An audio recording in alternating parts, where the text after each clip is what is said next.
Día de hoy, 4 de julio del año 2017, la hora de inicio son las 9 horas con 30.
Buenas noches, compañeros, bienvenidos. Hoy por cuestiones de fuerza mayor la licenciada no nos va a poder acompañar, pero como se habló en la última clase, vamos a verificar aspectos propios de una audiencia. Recordarán que la licenciada les envió la guía de audiencia en los juzgados laborales, entonces sería bueno que la tuvieran a la mano. También sería bueno que tengamos nuestro código de trabajo, nuestra ley del organismo judicial, nuestra constitución. Recordemos que además de esto, también el Código Procesal Civil y Mercantil se nos permite como norma supletoria en materia de derecho del trabajo.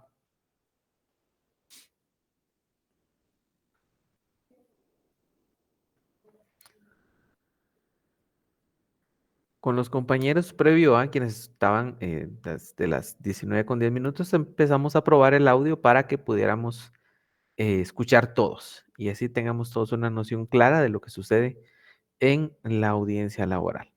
En este primer video vamos a verificar aspectos propios de la introducción de la audiencia y de las actitudes del actor. Bien, entonces vamos a comenzar con la proyección de la audiencia para que así ustedes puedan, podamos terminar la clase y ya puedan continuar con sus actividades. Vamos a dar inicio con la audiencia señalada para el día de hoy, la carpeta con identificación 1173-2017-1412, a cargo de la juez Sara Catalina Reyes Mejía de Hilar. Damos inicio con la audiencia del día de hoy, 4 de julio del año 2017, la hora de inicio son las 9 horas con 30 minutos. Vamos a verificar la presencia de las partes en el juzgado séptimo de trabajo y previsión social. La parte actora se encuentra presente. Buenos días. Buenos días. Buenos días. ¿Cuál es su nombre, por favor? Mi nombre es Jenner Giovanni Bautista López. Muchas gracias. Su documento de identificación lo he tenido a la vista y le acompaña dentro de este caso el licenciado Rodríguez. Buenos días. Buenos días, señora. Buenos días a todos los sujetos. Buenos días. ¿Cuál es su nombre completo, Lic? Sí, a la orden, Cristian Rodríguez Fernández es mi nombre, abogado colegiado activo, 22.620. Muchas gracias, licenciado. He tenido A la vista su documento de identificación. Solo permita un momento.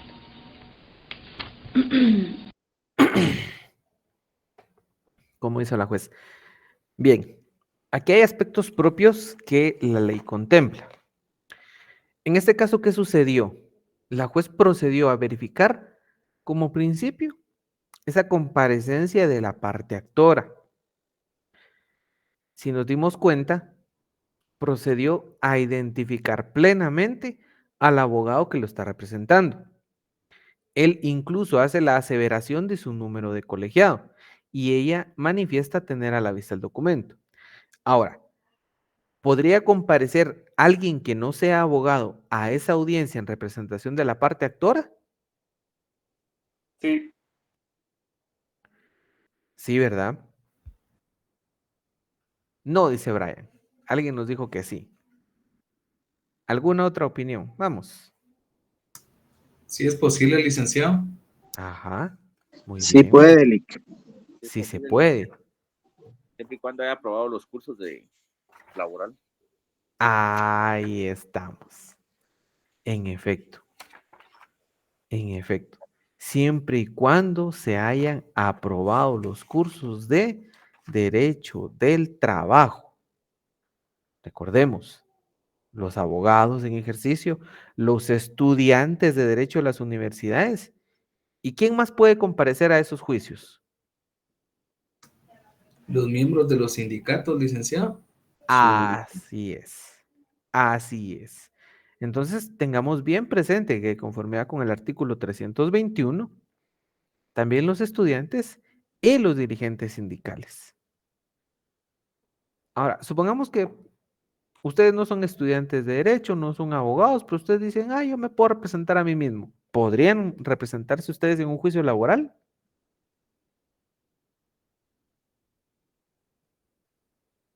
Sí, Lic, sí. No Mm, es necesaria una representación aparte, uno mismo puede representarse. Exacto. ¿Por qué? Porque esa es una de las bondades de este derecho, el poco formalismo, ese impulso de oficio, pero sobre todo los principios ideológicos que inspiran el derecho del trabajo. Esa fue una de las preguntas del examen, ¿sí? Es un principio constitucional, el famoso indubio pro operario, ¿sí? Porque siempre va a ser lo que más favorezca al trabajador dentro de la medida de lo justo, de lo equitativo y de lo legal. Por eso es que el juez va a valorar en conciencia las pruebas en estos juicios, que ese sistema de valoración lo vamos a ver más aparte. Pero, si se dan cuenta, aquí ya empezó la juez a verificar esos aspectos propios del artículo 321 del Código de Trabajo.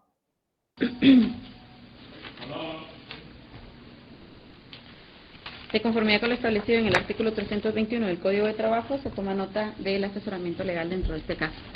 Derivado que dentro de este procedimiento los memoriales venían sin auxilio, ¿verdad, Sí, licenciado? hasta este momento, señora juez, me estoy apersonando como abogado de la parte actora. Ok, el lugar que señalan para recibir notificaciones, por favor, seguirá siendo el mismo, Alex. Es el mismo, Morales Juez, 11 Avenida, 2128, zona 13, Colonia Aurora 2. Ok, perfecto. El lugar para recibir notificaciones continuará siendo el mismo. Esto de conformidad con lo establecido en el artículo 321 del Código de Trabajo, quedando ustedes legalmente notificados de esta decisión judicial. Muy bien, por la contraparte tenemos dentro de este caso al licenciado Giancarlo. Buenos días. Buenos días, señora juez. Giancarlo Melini Ruano. Muchas gracias. El documento de identificación lo he tenido a la vista y su calidad se encuentra acreditada dentro del proceso de mérito. Le acompaña dentro de este caso el licenciado Rodríguez. Buenos días, licenciado. Buenos días, licenciada, señora juez. Mi nombre es Luis Manuel Rodríguez Silva, soy colegiado número 7876 y soy el abogado auxiliante del mandatario judicial. Muchas gracias. ¿El lugar que señalan para recibir notificaciones seguirá siendo el mismo? Seguirá siendo el mismo, señora juez. Muchas gracias. Puedes colocarlo en la base, Lic. No tenga pena que el micrófono tiene alto alcance, entonces no va a tener usted ningún inconveniente. Bien, en este aspecto, si se dan cuenta, la jueza a ambas partes les establece el lugar para recibir notificaciones. En este caso particular se señalaron lugares físicos. Sin embargo, de conformidad con las reformas, ¿cuál es el lugar necesario en la actualidad en cuanto a las notificaciones? Un correo electrónico. Casillero electrónico. Casillero electrónico.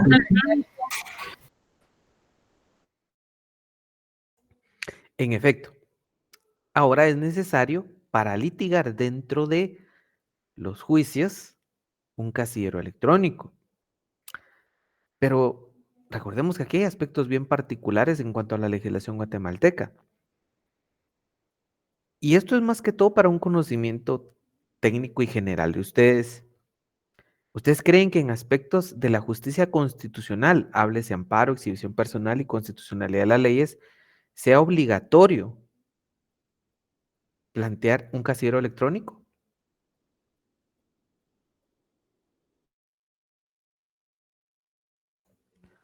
Obligatorio no, pero sí debería estar como opción.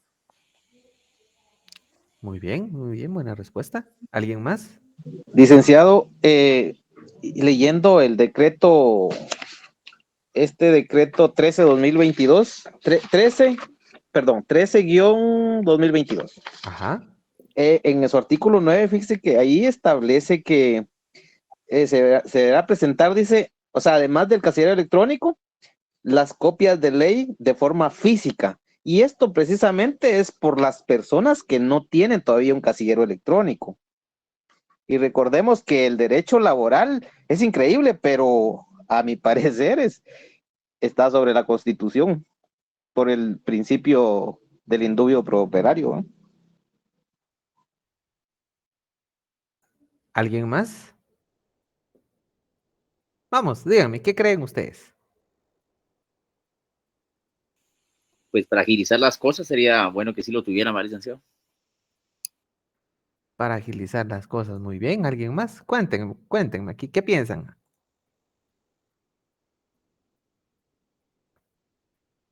Bueno, ya nadie verán. Y esto que les quede a ustedes bien claro. Bueno, antes de, yo creo que varios de ustedes recibieron informática jurídica conmigo, ¿verdad? He visto varias caritas conocidas. A ver, esa manita arriba, quienes estuvieron conmigo. Ok. Sí, Dulce, mucho gusto. Juan Carlos, Evelyn, ok, bien. Les voy a dar yo la respuesta para que nunca lo sorprendan a ustedes. En materia constitucional no es obligatorio el casillero electrónico. ¿Y por qué? ¿Ustedes creen que este país tiene cobertura de redes en todos lados? ¿Ustedes No, creen que el gobierno le ha garantizado a todos los ciudadanos de Guatemala el poder tener acceso a la Internet? No. Y es por eso que la misma Corte de Constitucionalidad no generó mediante el Acuerdo 1-2013 la obligatoriedad del casillero electrónico. ¿Y por qué no lo hace? Siendo el máximo órgano constitucional referente a esto. Por esa protección debida hacia el ciudadano. Como dijo Fabricio, y tiene mucha razón, para agilizar procesos, sí. Pero también recordemos que la brecha digital en Guatemala está alrededor del 70-65%. ¿Eso qué quiere decir? Que hay lugares donde no tenemos infraestructura. Y recordarán que les enseñé que el derecho a la Internet ya es considerado como derecho humano. ¿Y a qué derecho humano se asemeja o se apareja el derecho a la Internet?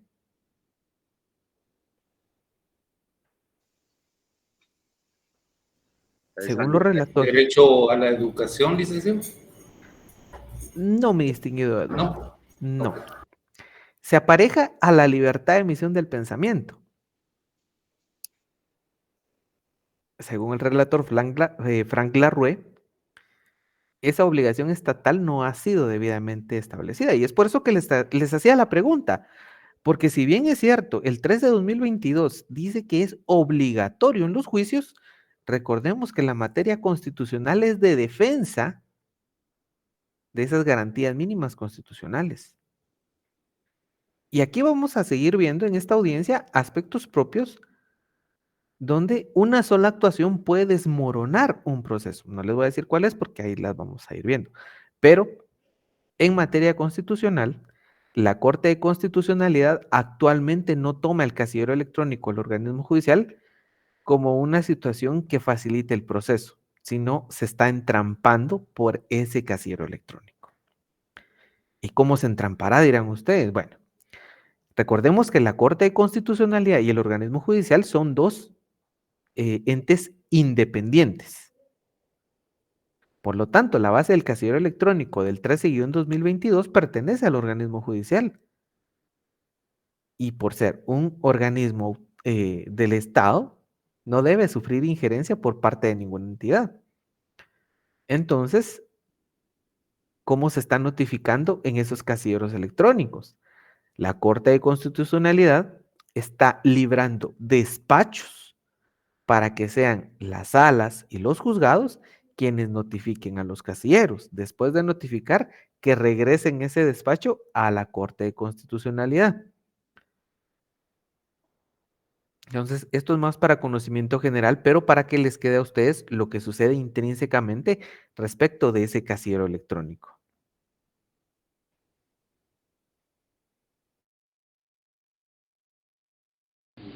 Les agradezco mucho por su comparecencia el día de hoy. Esta audiencia tiene como objetivo conocer los reclamos que el señor Bautista ha formulado en contra de la Comisión Nacional de Energía Eléctrica. Para el efecto, la ley tiene previstas las fases procesales en las cuales conoceremos este requerimiento. No sin antes anticiparles lo siguiente, les voy a pedir unos minutos, se han puesto a mi vista varios documentos, hay una nulidad pendiente a resolver dentro de este caso que va a ser resuelta en este mismo momento. Para el análisis del mismo, les suplico unos momentos en lo que yo organizo el expediente y vamos a dictar la resolución para poder dar inicio con la audiencia. De igual manera, exhorto a las partes, por favor. Ambos deben de considerar que la solución alterna de los conflictos a través de la conciliación siempre es la forma idónea de la solución de los mismos. Yo sé que en muchos casos esto es difícil, por la naturaleza del conflicto, o de igual manera por la naturaleza de la entidad, en el caso de la comisión. Pero siempre es importante que ustedes puedan evaluar este concepto para poder solucionar esto, en primer punto, con la rapidez que ustedes esperan, ¿verdad? Y en segundo punto, por beneficio de ambos. ¿Han considerado ustedes esta posibilidad o prefieren que agotemos este punto en la fase procesal? ¿Licenciado? No la vamos a considerar, señora juez. ¿No la van a considerar? Ok, ¿no tiene la entidad una propuesta para conciliar? No la tenemos, licenciada. Ok, yo creo que esto es totalmente loable de acuerdo a las pretensiones. Muy bien, les suplico unos momentos, voy a organizar el expediente y en un momento voy a realizar notificaciones pendientes y a dictar el auto en este mismo momento. Permítanme un momento. No, le pausa el audio en lo que termino de organizar acá.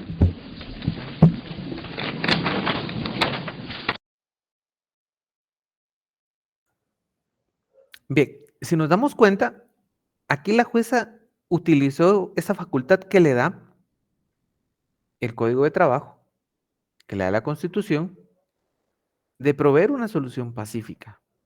¿Por qué? Avino a las partes a que si se podía conciliar. ¿Y con qué objeto?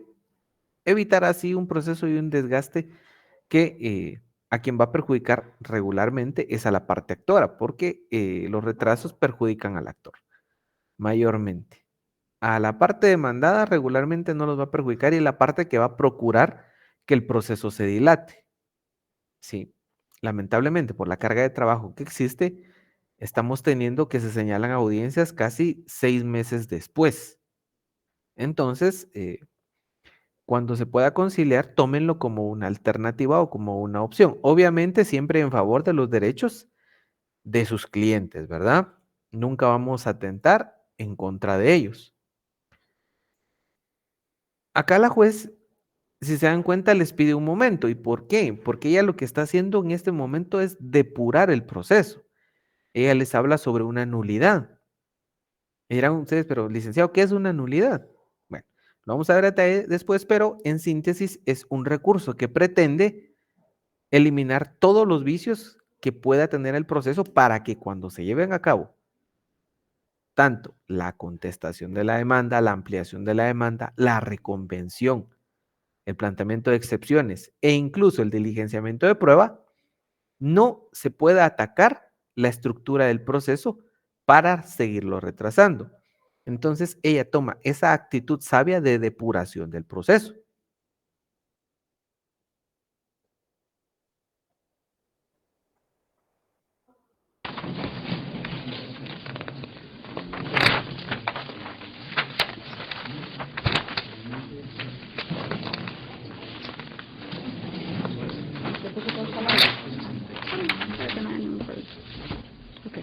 Muy bien, gracias a ambas partes por su paciencia. En este momento voy a notificar dos memoriales que se encuentran pendientes que van a ser resueltos en esta misma audiencia. Uno de fecha 12 de mayo del año 2017, en la cual la entidad demandada, la Comisión Nacional de Energía Eléctrica, pues presenta la solicitud de enmienda del procedimiento de acuerdo a los parámetros que se han establecido dentro de este memorial. Voy a entregar una copia de ambos.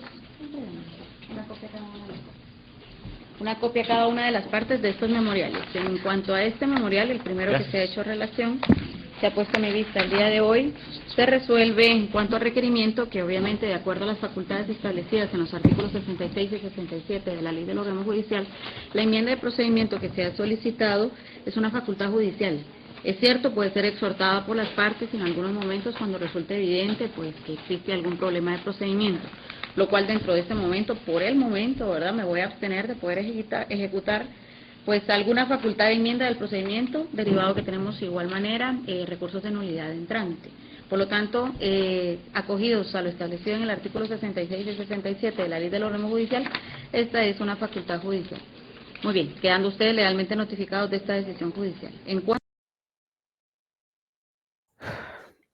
Ojo, ¿tienen todo su ley del organismo judicial a la mano? Sí, licenciado. Ok. Sí, Lick. Licenciado. Vean, aquí es donde tenemos que tener nosotros la astucia como abogados, los que vayan a ser jueces, los que vayan a ser partes litigantes. Cuando ustedes plantean una pretensión, el juzgador siempre tiene que o se las otorga o se las deniega. Se las declara con lugar o sin lugar. Díganme ustedes, ¿qué dijo la jueza en esta audiencia? ¿Qué va a hacer con esa enmienda del procedimiento? ¿Qué no iba a resolver? Que no iba a resolver, muy bien. Depuración del proceso. Ok, depuración del proceso, ¿sí? ¿Alguien más? ¿Qué dijo la jueza? Yo lo que entendí que primero iba a resolver alguna nulidad que había planteado. Ajá. Sin embargo, si se dan cuenta, la juez dice, me abstengo. Dice. Esa facultad ya no la tiene. Ella tiene la facultad de conocer, con lugar o sin lugar, y nada más. Ojo, ¿y por qué se los estoy diciendo? El no conocer una petición, de conformidad con el artículo 12 de la Constitución y 16 de la Ley del Organismo Judicial, implica una vulneración al debido proceso. Hay demasiada jurisprudencia respecto al derecho de defensa y debido proceso y que ha nacido precisamente de estas actitudes de los jueces, no entrar a conocer una petición. Obviamente, se pueden corregir los procesos, pero ella si va a tomar literalmente lo que dice el artículo 67, en esa facultad que le da la ley le tenía que decir, mire, es facultad mía determinar que el proceso está viciado, entonces no le voy a conocer porque usted no tiene derecho a pedirlo. Ahora, y esto es un aspecto técnico que ustedes como abogados tienen que tener claro y presente. La enmienda del procedimiento de conformidad con la ley, ese artículo 67, es facultad del juez. Si ustedes plantean una enmienda del procedimiento, se van a topar con que se las van a rechazar. De plano, los jueces que sepan, otros jueces no se las van a conocer y otros hasta los van a regañar. Ustedes como abogados litigantes, como partes procesales, tienen los recursos y remedios procesales para atacar las resoluciones y los actos procesales que se hayan llevado a cabo en contraposición a la ley. Eso que les queda a ustedes bien claro. Ley del organismo judicial, Carola. Entonces, ténganlo bien claro. ¿Y por qué se los digo a ustedes? Ustedes pueden actuar con mucha lealtad. El problema es que en juicio muchos no les van a actuar con esa lealtad. Entonces, tienen que tener bien abiertos los oídos para cuando sucedan estas situaciones. En audiencia por el nerviosismo suele sucedernos que se nos van. Y después ya no se depura el proceso, la parte, cuando vuelve a escuchar la audiencia, encuentra estos detalles y plantea acciones. Y eso tiende a retrasar los procesos. ¿Qué sucede? Un amparo dura aproximadamente 1 año en tramitarse y una apelación de amparo de 6 a 8 meses. Entonces, ustedes no van a querer que su proceso se trabe por 1 o 2 años, ¿verdad? Vamos a querer que el proceso vaya nítido. Si bien es cierto, la juez tiene la facultad, pero es de otorgar o de denegar, no de abstenerse de conocer. El memorial que también se les ha entregado en copia en este mismo momento, de fecha 24 de mayo del año 2017, en el cual se tiene por evacuada la audiencia conferida en cuanto a la nulidad o el recurso de nulidad interpuesto por la entidad demandada, está de conformidad con lo establecido en el artículo 365 del Código de Trabajo, pues se tiene por evacuada. Y consecuentemente de ello vamos a entrar a resolver la nulidad que se ha planteado dentro de este caso. Muy bien. Los agravios que se invocaron originalmente por parte de la entidad demandada sobre la resolución no dictada por mi juzgado, sino por el Juzgado Primero de Trabajo y Previsión Social para la admisión de demandas, de fecha 9 de febrero del año 2017, advierte que dentro de los puntos 7º y 8º de la resolución que se hace relación, se establecen puntos que son evidentemente contradictorios, y esto es uno de los puntos que se ha relacionado por parte de la entidad demandada como una nulidad sobre la resolución, advirtiendo de que dentro de este caso, la entidad demandada, en el punto número 7º de esta resolución, se le cita a prestar confesión judicial, de acuerdo a lo establecido en los decretos 126-83, reformado por el decreto ley 70-84, ambos de jefe de Estado. Y en el punto número 8º, se le cita a la entidad demandada para que en la audiencia preste confesión judicial y reconocimiento de documentos que no fue solicitado, y consecuentemente de ello a través de su representante legal, como advierte dentro de este caso. Para el efecto, ¿verdad?, al analizar las constancias procesales se advierte que el recurso de nulidad que ha sido requerido por la entidad demandada debe ser declarado con lugar, derivado de las razones siguientes.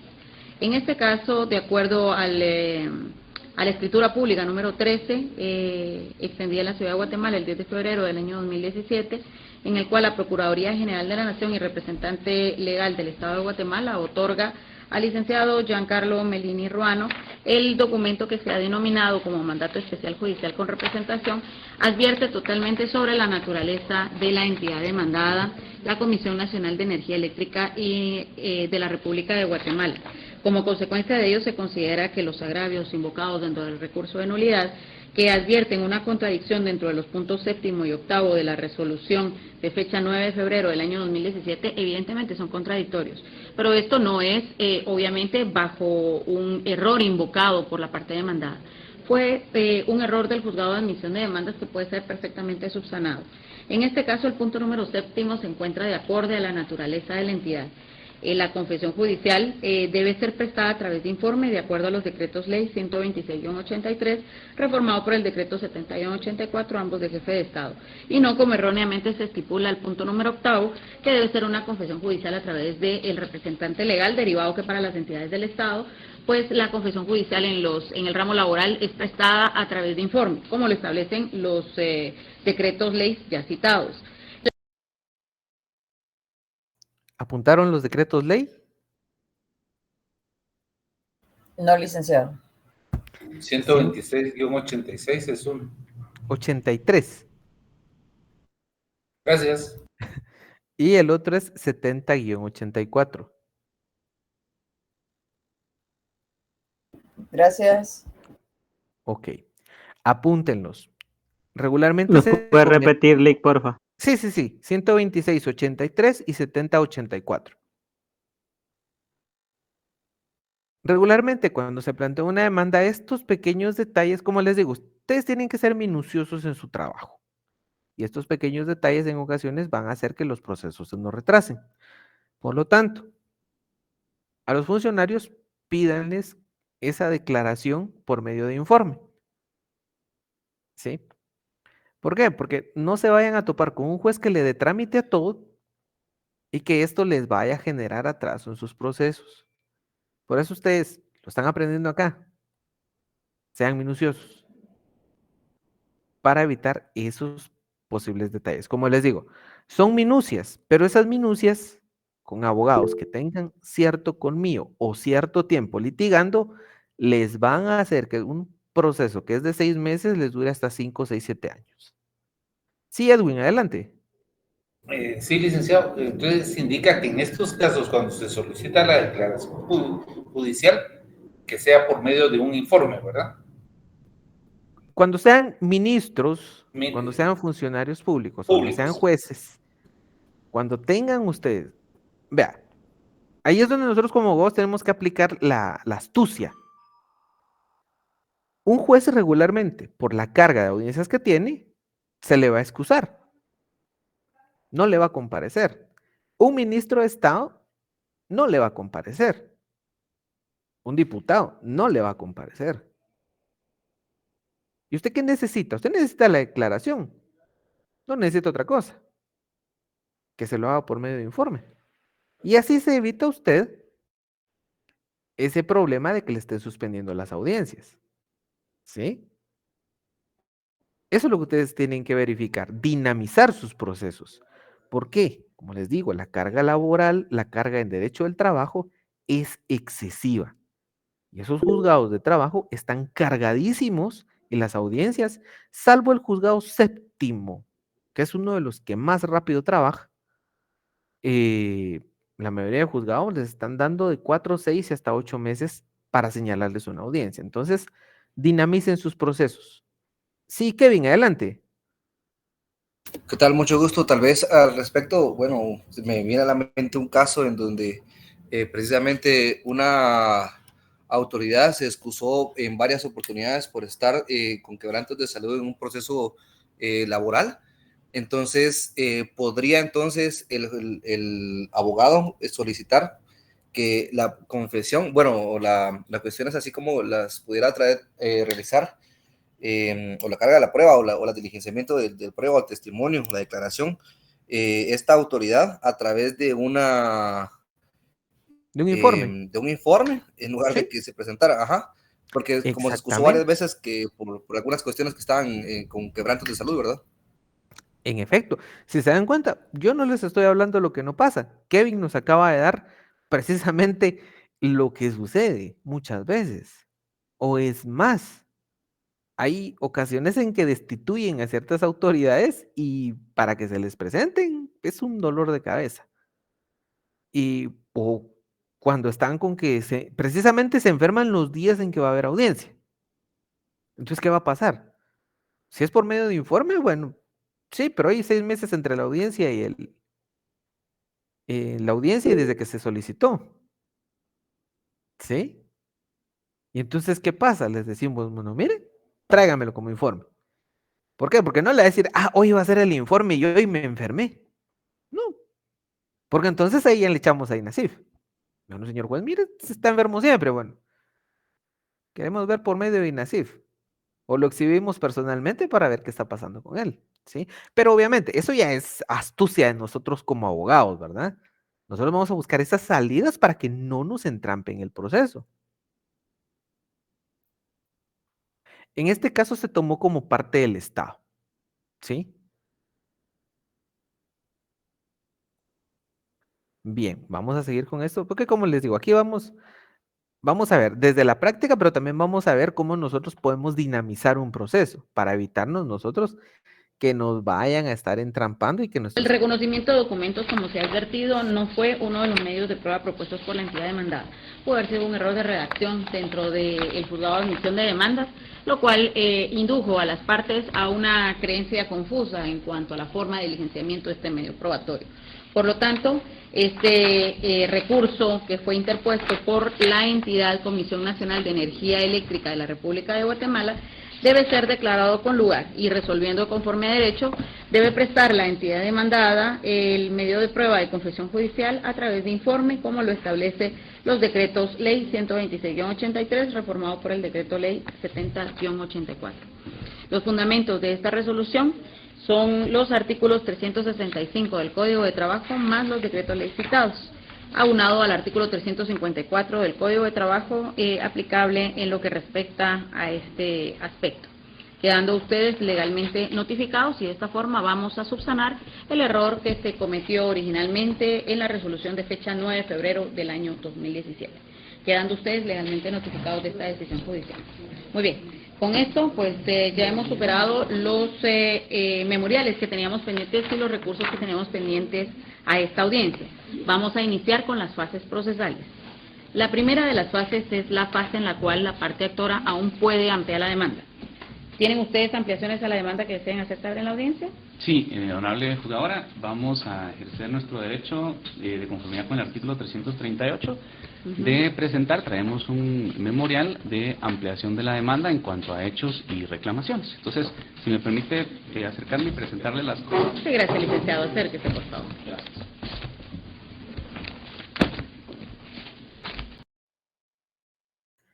En su guía de audiencias, pongan a la par de las actitudes del actor ese artículo 338. ¿Sí? ¿Por qué? Porque es lo que les va a servir como fundamento. Recordemos que a veces cuando estamos en audiencias y solo tenemos la guía, por lo menos ahí vamos a tener apuntados los artículos necesarios para fundamentar nuestras pretensiones. En este caso, si se dan cuenta, el actor trae escritos su ampliación y se lo presenta a la jueza. ¿Lo pudo hacer de forma verbal? ¿Qué opinan ustedes? Sí, licenciado, lo puedo hacer. En efecto, licenciado, por el principio de oralidad que rige el derecho del trabajo. En efecto. Sí, Fabricio, adelante. Licenciado, por el artículo 338 dice que la contestación de la demanda de recomendación de su caso debe presentarse por escrito hasta el momento de la primera audiencia, ¿no? Sí. Sí, mi distinguido Fabricio. Vea, aquí lo que sucede es que si vamos al siguiente párrafo, nos establece que si en el término que se comprende la citación y la primera audiencia, o al celebrarse esta, y aquí es donde está ese o disruptivo, o al celebrarse esta, el actor ampliare los hechos aducidos o las reclamaciones formuladas. Aquí vamos a hacer una integralidad del artículo, porque aquí en la audiencia nos está ampliando. ¿Y cómo lo está haciendo? De forma escrita. ¿Lo pudo hacer oral? Sí. Porque si vamos a la guía de audiencias que nos patrocinó la licenciada, ¿qué es lo primero que encontramos? Actitud del actor. ¿Sí? Aquí es donde en ese artículo 337 y 338 vamos a englobar y hacer esa integración necesaria de la ley. Ya. Ahora, ¿qué sucede? Si se les olvidó ampliar después de esta oportunidad, ahí sí ya no hay para dónde. Por eso es que la propia ley les está diciendo, ¿sí? Que entre la citación y la audiencia, e incluso durante esta, se pueden ampliar. Y por eso la juez le da la potestad y le dice, bueno, mire, va a ampliar, ¿qué va a hacer? Y el actor viene, sí, voy a ampliar. Y presenta su nuevo pliego. Pero porque esa facultad se la está dando el artículo. No sé si era por ahí la duda, mi distinguido Fabricio. Ahí estamos, licenciado, muy amable, gracias por aclararme. Ok, muy bien, muy bien. Bueno, vamos a continuar con la audiencia. Original, duplicado, las tres copias. Ok, necesita que le seguimos alguna, ¿no?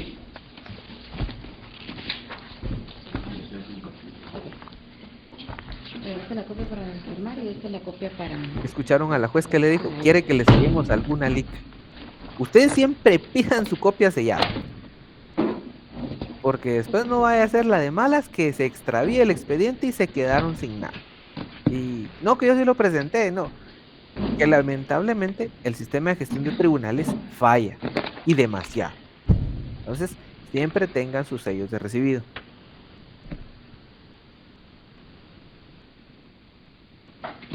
Sí, Leslie, 338 es el artículo.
Muy bien, este juzgado procede a resolver. De conformidad con lo establecido en el artículo 338 del Código de Trabajo, se tiene por ampliada la demanda en los aspectos relacionados. Se amplía en cuanto a medios probatorios, se amplía en cuanto a hechos sujetos a discusión y en cuanto a pretensiones. Como consecuencia de ello, ¿verdad?, estas ampliaciones están dentro de las contenidas en el artículo 338 del Código de Trabajo como facultad para ustedes como entidad demandada para poderse acoger al plazo, reprogramar la audiencia para poder prepararse en cuanto a las nuevas pretensiones. Caso contrario, ustedes pueden evacuar en este mismo momento la audiencia conferida. Les voy a preguntar en su momento, en cuanto a los medios de prueba que han sido ofrecidos, dentro de estos medios de prueba que se han relacionado en esta ampliación, se incorporan documentos que deben ser exhibidos por ustedes como entidad demandada, de los cuales se ha pedido documentos por informe que deben enviarse a órganos jurisdiccionales. De esta forma se soluciona el agravio que se había invocado dentro de la enmienda del procedimiento. Por lo tanto, debe librarse los oficios respectivos a efecto de que los órganos jurisdiccionales que se han invocado en los incisos A, B y C del ofrecimiento de prueba informen o remitan de acuerdo a las peticiones formuladas, esto de conformidad con lo establecido en el artículo 335 del Código de Trabajo, debiendo librarse los oficios respectivos. En cuanto a los documentos en poder de la entidad demandada, dentro de este caso se les combina a ustedes, ¿verdad? Si ustedes se acogen al plazo, vamos a señalar una audiencia, que en esta audiencia se fije la obligación de exhibir los documentos que han sido relacionados en el punto 7.1.2 del ofrecimiento de medios probatorios. Esto refiere los indicados en la demanda, la tarjeta de responsabilidad de activos fijos, tarjeta de responsabilidad de bienes fungibles y copia de los registros de control y asistencia diarios. Estos documentos deben ser exhibidos, por favor, en original y una copia simple para agregar al proceso para el análisis de la sentencia. Muy bien, les pregunto, ¿ustedes desean evacuar la audiencia en este mismo momento o se acogen al plazo para poder preparar la contestación de la demanda? Nos acogemos al plazo, señora juez. Muy bien, vamos a buscar entonces una audiencia. Gracias, ya la tenemos. El día 5 de septiembre del año 2017, a las 10:30, es la audiencia que se señala dentro de este caso a efecto de poder continuar con el juicio. Para el efecto, como he mencionado, dentro de esta audiencia se cita a las partes 5 de septiembre del año 2017, 10:30. Se cita a las partes bajo las mismas combinatorias contenidas en la resolución de fecha 9 de febrero del año 2017, ya con la salvedad de la nulidad que ha sido resuelta, ¿verdad?, en cuanto al punto número 8 que debe tenerse por obviado en cuanto a la resolución. Adicionalmente, pues para esa audiencia esperamos ya tener el informe que ustedes han pedido como medio probatorio y quedan combinados ustedes a la exhibición de los documentos bajo las reglas establecidas de conformidad con lo establecido en el artículo 353 del Código de Trabajo. En cuanto a la plica, la confesión judicial por informe, la plica que se va a desarrollar es la plica que ahora dentro del expediente por no haber sido variada. A menos que ustedes deseen variar la plica, ¿van a variar la plica o van a continuar con la misma? Vamos a continuar con la misma. Entonces la plica ya obra dentro del expediente y esta será la dirigida de acuerdo al medio de prueba de confesión judicial por informe que ha sido solicitado. Muy bien. Los mismos apercibimientos establecidos en la resolución que se ha citado y los combinados en el artículo 335 del Código de Trabajo. Les agradezco mucho a todos por su comparecencia. Quedan ustedes legalmente notificados de las decisiones judiciales en esta audiencia y finalizamos con esta audiencia. Los espero el 5 de septiembre del 2017 a las 10:30.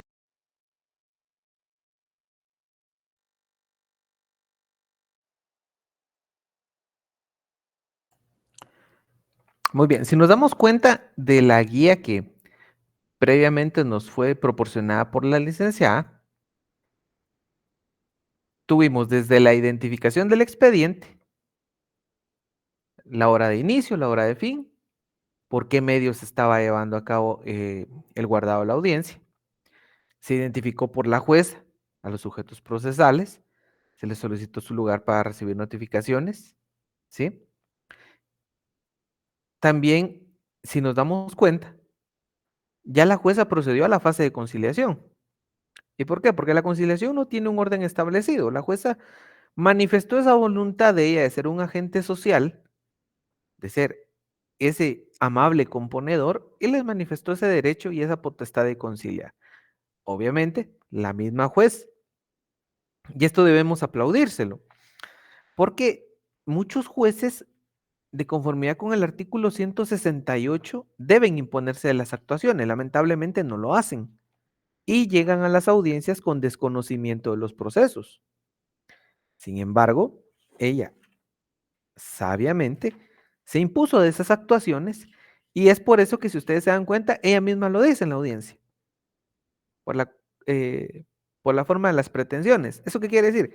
Ella ya sabía lo que iba a pasar y que sencillamente le iban a decir no, no vamos a optar por la conciliación, pero ella sí demostró en audiencia estar informada de esas actuaciones. Bien, además de eso, si nos dimos cuenta, se procedió con la primera fase. Bueno, ¿qué le dijo al actor? Va a ampliar, cuál es su actitud, y en ese acto se procedió a la ampliación. En ese mismo contexto, de conformidad con el artículo 338, le da la opción a la contraparte de decir, bueno, mire, yo no quiero contestar ahorita, lo que vamos a hacer es mejor denos un plazo para estudiar la ampliación. Y si nos damos cuenta, ella fue cumpliendo con todos esos aspectos que la ley le da para llevar a cabo la audiencia. Vean cómo lo escrito pasó a la vida. Ya pasó a la vida. Nos preguntan por acá, ¿qué es la plica? Bueno, cuando nosotros pedimos como medio de prueba la confesión judicial, el juez va a calificar esas preguntas. Sin embargo, esas se presentan en un sobre cerrado junto con la demanda o con la ampliación. Eso queda a resguardo del secretario y el día de la audiencia el juez toma el sobre, lo abre y comienza a calificar las preguntas. ¿Sí? Regularmente nosotros podemos plantear 100 preguntas y de las 100 el juez puede decir que 90 son impertinentes y no las va a hacer. Esa ya es la labor de calificación del juez. Es a lo que, como dice nuestro amigo Diego, nuestro amigo Hugo, es el pliego de posiciones que va a absolver el demandado. ¿Sí? Entonces, eso la aplica. Es en sí el pliego de posiciones. Solo va a decir sí o no. Eso es lo que va a hacerse en la confesión. Usted va, le preguntan, diga si el señor, vamos a usar a nuestro amigo Hugo, diga si el señor Hugo Tuc Marroquín trabajó para usted. Sí, pero es que fíjese, no. Para las aclaraciones el juez le va a dar un tiempo. Pero para el pliego de posiciones usted va a contestar sí o no. O cuando usted quiera que le contesten, usted también va a ir con esa petición. Este es mi pliego de posiciones y yo solo quiero que me digan sí o no. Muy bien. ¿Algún otro cuestionamiento que tengan o que hayan visto durante la audiencia que les haya generado alguna duda?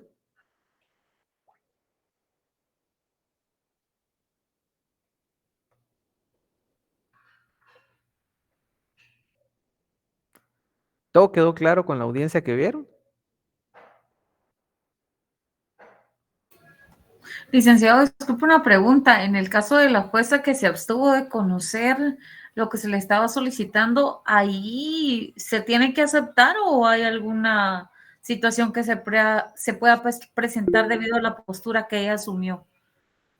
Vea, debido a esa postura que ella asume, y se lo voy a decir así, yo si fuera el abogado de la contraparte y me conviene, yo le interpongo acción de amparo. Porque jurisprudencia es suficiente para obligarla a responder, tan solo para que me diga que sí o que no. Por eso es que les digo, el juzgador debe resolver, a favor o en contra, eso no importa, pero debe de resolver. No debe dejar cuestiones sin resolver. Si bien es cierto, cuando ella resuelve la nulidad, reencausa el proceso, eso no quiere decir que no haya cometido un vicio en el procedimiento. Si ella, como lo dijo, y es que realmente ella dice una cosa y se contradice con la otra, porque ella dice, es una facultad del juez, pero si usted me hace ver el error, entonces yo lo puedo corregir. No, el error lo vamos a hacer corregir nosotros de la forma correcta mediante un recurso. Aquí, si se dan cuenta, el abogado no sabía ni qué estaba haciendo porque le plantea la enmienda y le plantea la nulidad. Y por eso se los digo a ustedes. Ustedes van a litigar y van a corregir conforme los recursos y remedios procesales. Nos dice nuestro amigo Kevin, de la notificación, se la dan a las partes en escrito del día que deben comparecer de nuevo, se lo envían al casillero. No, en audiencia les están notificando, mi distinguido Hugo, como dice nuestro amigo Kevin Alexander. En audiencia quedan debidamente notificados. A ellos no les tienen que hacer entrega que nada más de que del acta sucinta que de lo que sucedió ahí. O ustedes se apersonan a la unidad respectiva a solicitar su audio y ahí dice qué día quedó señalada la audiencia y qué día van a ir. Nos dice nuestro amigo Carlos, no le rechazarían el amparo por falta de definitividad procesal. Bueno, ¿qué recurso plantearía usted contra la no resolución de una petición?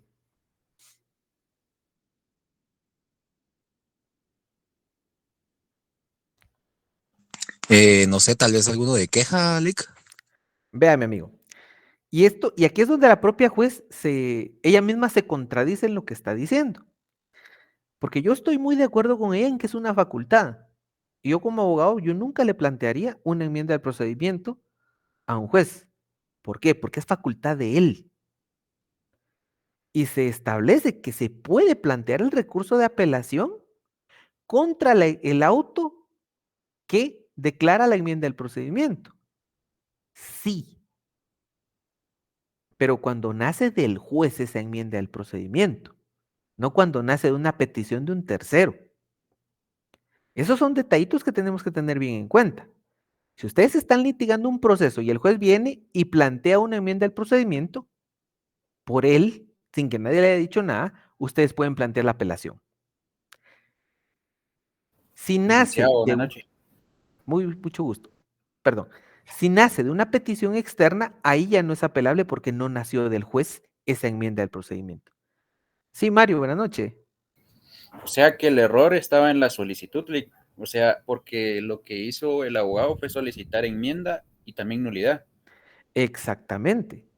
Pero la juez le da vida a ese error. Porque ella tuvo que habérselo, por eso le digo, se lo declara con lugar o sin lugar. Se lo rechaza o se lo admite. Pero no le dice, me voy a abstener de resolver. Eso no se hace. Ustedes que van a ser jueces, no lo vayan a hacer. Ustedes resuelvan. Si la parte está de acuerdo o no, que plantee sus recursos procesales, que plantee las acciones que estime pertinentes. Pero ustedes nunca dejen de resolver, ¿sí? Salvo el caso en el que ustedes no tengan competencia para resolver. Ahí sí, si ustedes no son competentes, derívenlo a la autoridad que tenga que resolver, pero jamás dejen de resolver, ¿sí? Nos dice nuestra amiga por acá, si no se hubiera ampliado la audiencia, tendría que dar una resolución en la primera audiencia. Recordemos que hay hasta 3 audiencias. ¿Sí? Entonces, no tiene que resolver en definitiva en la primera, dependiendo si le da tiempo o no, si lo va a hacer. Pero tenemos hasta 3 audiencias. Después de ampliar la demanda en otra audiencia, la otra parte puede reconvenir y se reprograma otra audiencia. Exactamente, ¿qué fue lo que pasó acá? La parte amplió la demanda y conforme al 338 le están dando esa facultad de ir a una nueva audiencia y decir, bueno, en la otra vamos a contestar todo porque vamos a analizar esa ampliación. Sí, solo iban 3 audiencias, a 3,000 cada audiencia, tenemos 9. Y eso es cuando les cobran barato.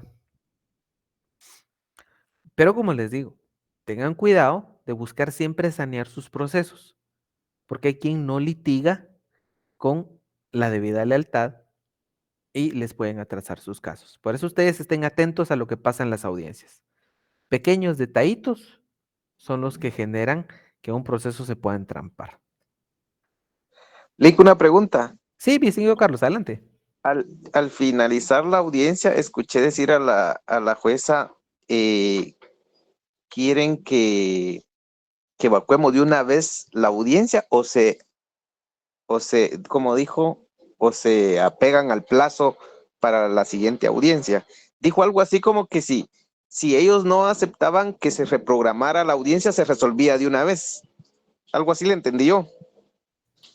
Ah, ok, ya entendí por dónde va la pregunta. Ajá. Vea, lo que sucede es que aquí la juez potencia ese derecho de defensa.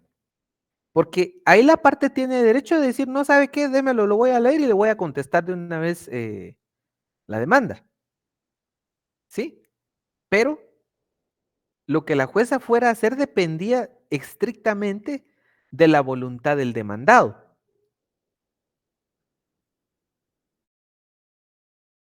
O sea, lo interesante ahí es de que ahí sí se aplica el principio de celeridad del proceso, ¿verdad? Efectivamente. Acá Porque sí. ahí mismo pudo haber resuelto ella de una vez la otra audiencia. Todo. Ella pudo haberlo resuelto todo, pero dependía precisamente de esa voluntad de la parte demandada, de decir, no, mire que yo la leí, no, todo lo que él dice es falso por esto y esto y esto, yo puedo probarle con esto y esto y esto.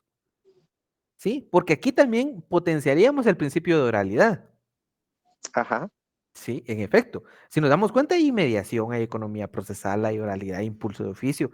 Aquí sí se dan todos esos principios. Todos los principios. Ahí se dieron todos los principios, ya analizándolo bien. En Mire, me quedó otra duda. Usted dijo, bueno, yo en tal caso, o sea, en la negativa de la jueza de resolver, ¿verdad? Lo que se había planteado, en tal caso yo plantearía una vez el amparo, dijo usted. Pero me entró cierta duda porque algún compañero habló del principio de definitividad, que es muy prudente mencionarlo. ¿Ahí no cabrá el recurso de reposición, Lick? No. Porque la reposición de una vez lo manda uno al amparo. Lo que sucede, no, mire, ves, hay acciones que sí tienen recursos propios para agotar la definitividad. Hay acciones que no la tienen. En este caso, la Corte de Constitucionalidad ha sentado jurisprudencia de que es facultad, por una parte del juez, la enmienda del procedimiento y que es apelable solo cuando nace de esa facultad del juez. ¿Qué quiere decir? En este caso, como el error no nace de la facultad del juez, sino de un error, podríamos decir al que indujeron a la juez, podríamos decir que sí, pero existe un error procedimental y ahí ya se vulnera el debido proceso. Por eso les digo, en este caso particular, la otra parte, como les digo, podría decir, bueno, me voy a esperar hasta el día 30 y le planteo el amparo ahí y suspendemos este trámite por 2 años. Así funciona este emocionante mundo del derecho. Su contraparte siempre va a buscar el mínimo detalle para hacérselas cansada. Y por eso les decía yo. Porque si ustedes se dan cuenta y escuchan a la jueza, dice, subsanamos ese error. ¿Escucharon cuando dijo eso? Sí, sí lo dijo. ¿Y qué pasa?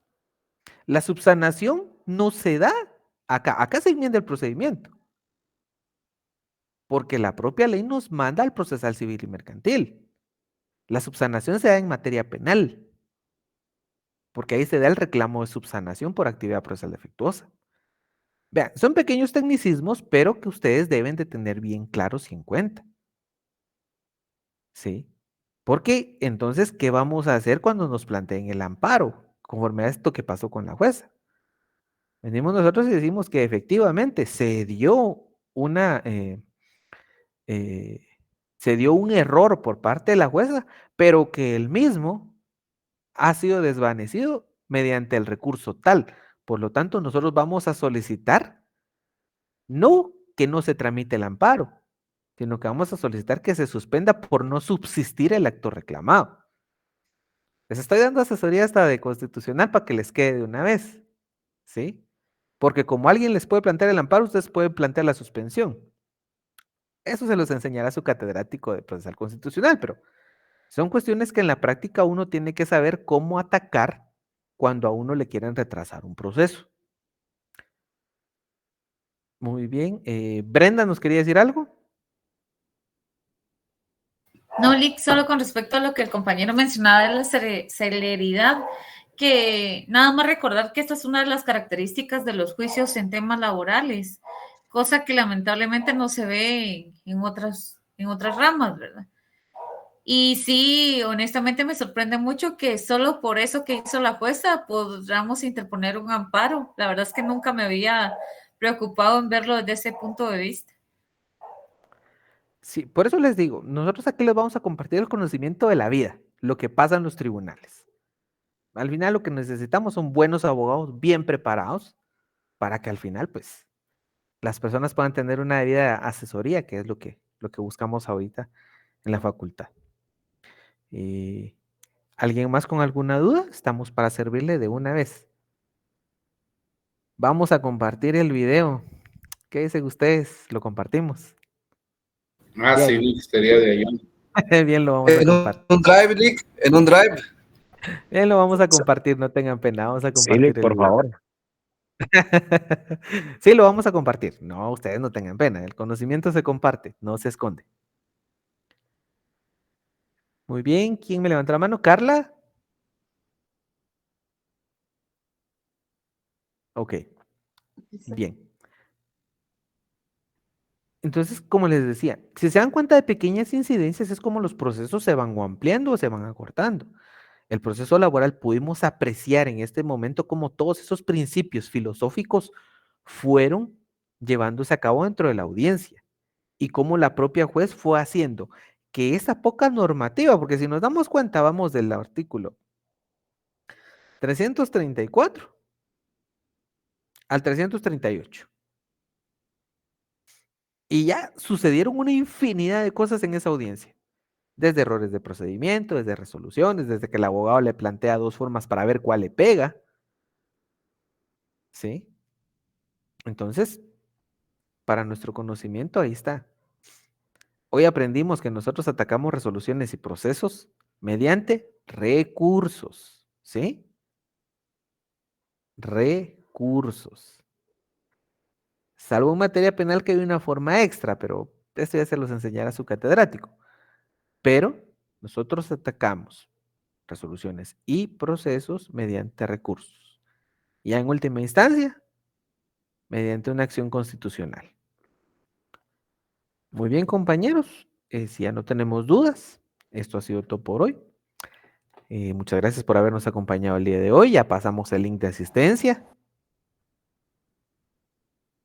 Si se me apuntaron, se los vuelvo a apuntar, se los vuelvo a poner en el chat para que todos se anoten.